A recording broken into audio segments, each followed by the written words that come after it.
नमस्कार। चलिए आज शरीर के अंदर की एक बहुत ही कमाल की, एक अविश्वसनीय फ्यूल फैक्ट्री के सफर पर चलते हैं। मतलब आज हम उस रास्ते को समझेंगे जो हमारा खाना हमारे अंदर तय करता है। अच्छा, ये सवाल तो हम सबके दिमाग में कभी ना कभी आता ही है ना? कि पहले निवाले के बाद आखिर खाने का होता क्या है?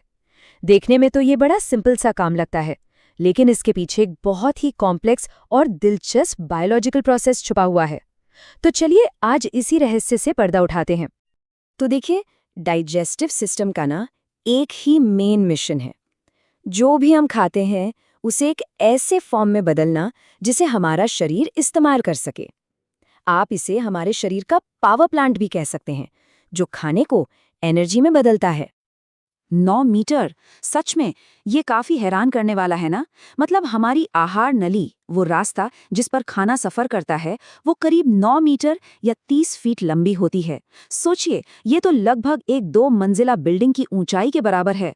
और ये पूरा का पूरा सिस्टम हमारे शरीर के अंदर कितनी सफाई से फिट किया गया है। तो इस पूरे सफर में ना डाइजेशन के दो मेन तरीके हैं। एक है मैकेनिकल डाइजेशन, मतलब फिजिकली खाने को छोटे छोटे टुकड़ों में तोड़ना, जैसे हम चबाते हैं। और दूसरा है केमिकल डाइजेशन, जिसमें एंजाइम्स और एसिड्स खाने को मॉलिक्यूलर लेवल पे, मतलब बहुत ही छोटे लेवल पर ब्रेक डाउन करते हैं। तो सफर का पहला स्टॉप हमारा मुंह। यहीं से ये पूरा प्रोसेस ऑफिशियली शुरू होता है।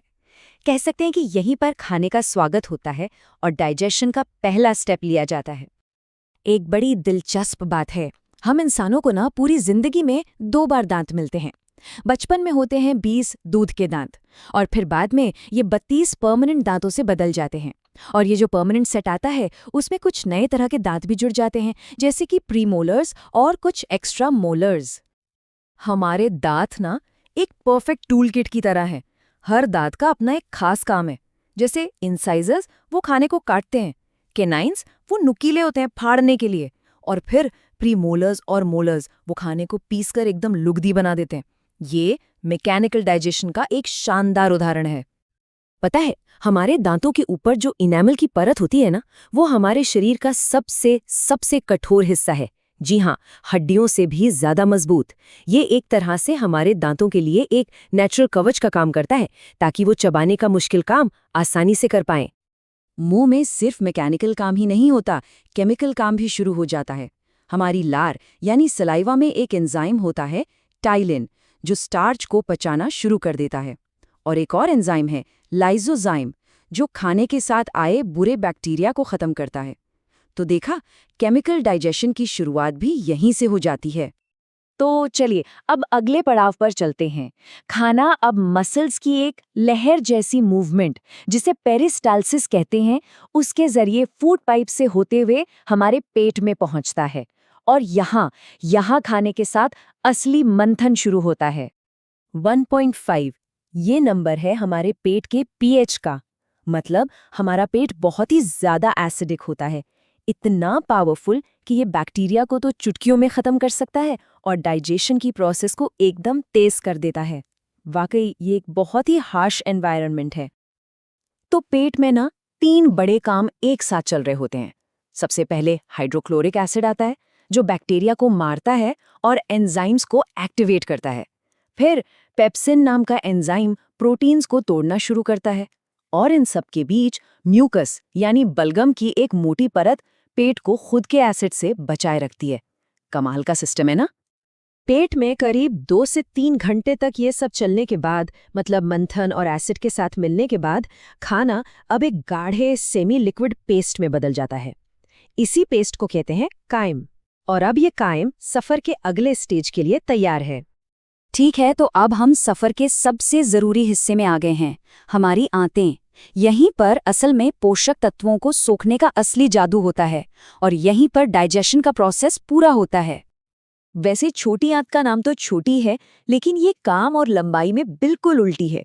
ये करीब 6 मीटर लंबी होती है, और इतनी ज्यादा लंबाई इसलिए जरूरी है ताकि पोषक तत्वों को सोखने के लिए एक बहुत बड़ा सरफेस एरिया मिल सके।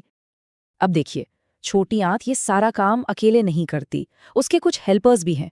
लिवर, गॉल ब्लैडर और पैंक्रियाज, ये तीनों अपने अपने स्पेशल जूस छोटी आंत में भेजते हैं। जैसे लिवर का बाइल जूस फैट को तोड़ता है, और पैंक्रियास का जूस तो कार्ब्स, प्रोटीन, फैट सबको पचाने में मदद करता है। तो सिंपल शब्दों में कहें तो छोटी आंत वो फाइनल डेस्टिनेशन है जहां खाना पूरी तरह से पच जाता है, और यहीं से सारे ज़रूरी पोषक तत्व खून में एब्जॉर्ब होना शुरू हो जाते हैं ताकि शरीर को एनर्जी मिल सके। तो आखिर में होता क्या है? हमारे खाने के जो मेन कंपोनेंट्स हैं वो इन सिंपल फॉर्म्स में टूट जाते हैं। कार्बोहाइड्रेट्स बन जाते हैं ग्लूकोज, जो एनर्जी का मेन सोर्स है। प्रोटीन टूटकर बनते हैं एमिनो एसिड्स, जो शरीर के बिल्डिंग ब्लॉक्स हैं।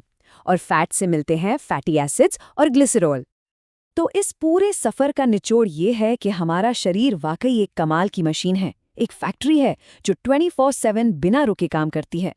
तो अगली बार जब भी हम कुछ खाएं तो इस 9 मीटर के सफ़र के बारे में सोचना कितना दिलचस्प होगा, और ये भी कि हम अपनी इस शानदार फैक्ट्री को कैसा फ्यूल ले रहे हैं।